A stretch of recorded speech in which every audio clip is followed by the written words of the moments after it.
19%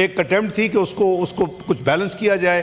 اور date servicing جو ہے, جو اس ملک کا ڈیٹ ہے جو ٹوٹل, وہ کوئی کسی اسلام آباد کے اوپر تو نہیں لگا, وہ پورے ملک میں لگا ہے. ڈیفنس ہے تو پورے ملک کی ڈیفنس ہے, تو اس کے لیے ایک تھی, لیکن اس کو بھی احترام کیا. اور جن پارٹیز نے یہ مشورہ دیا کہ جی آپ اس کو آگے جا کے دیکھیں گے, ابھی آپ اس کو نہ شامل کریں, اس کو نکال دیا گیا. اسی طرح ایک یہ سوچ تھی کہ پاپولیشن کے حوالے سے, یعنی بنگلہ دیش جب جدا ہوا تو ہم سے کم اس کی پاپولیشن, ہم سے زیادہ پاپولیشن. آج اوور دا ٹائم ہماری پاپولیشن زیادہ ہو چکی ہے, اسے ٹکنگ بام. اور جتنی ہماری گروتھ ہوتی ہے اس سے زیادہ ہماری پاپولیشن گروتھ ہے ایوریج.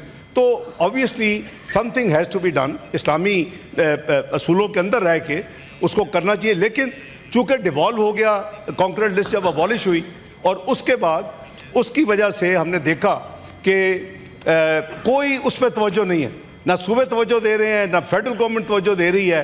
ایک ٹاسک فورس بنی غالباً پچھلی حکومت کے پی ڈی ایم سے پہلے, پی ٹی اے کی حکومت میں, اور صدر اس کے وہ انچارج تھے, لیکن میں نے کوئی ایکٹیویٹی اس کی نہیں دیکھی.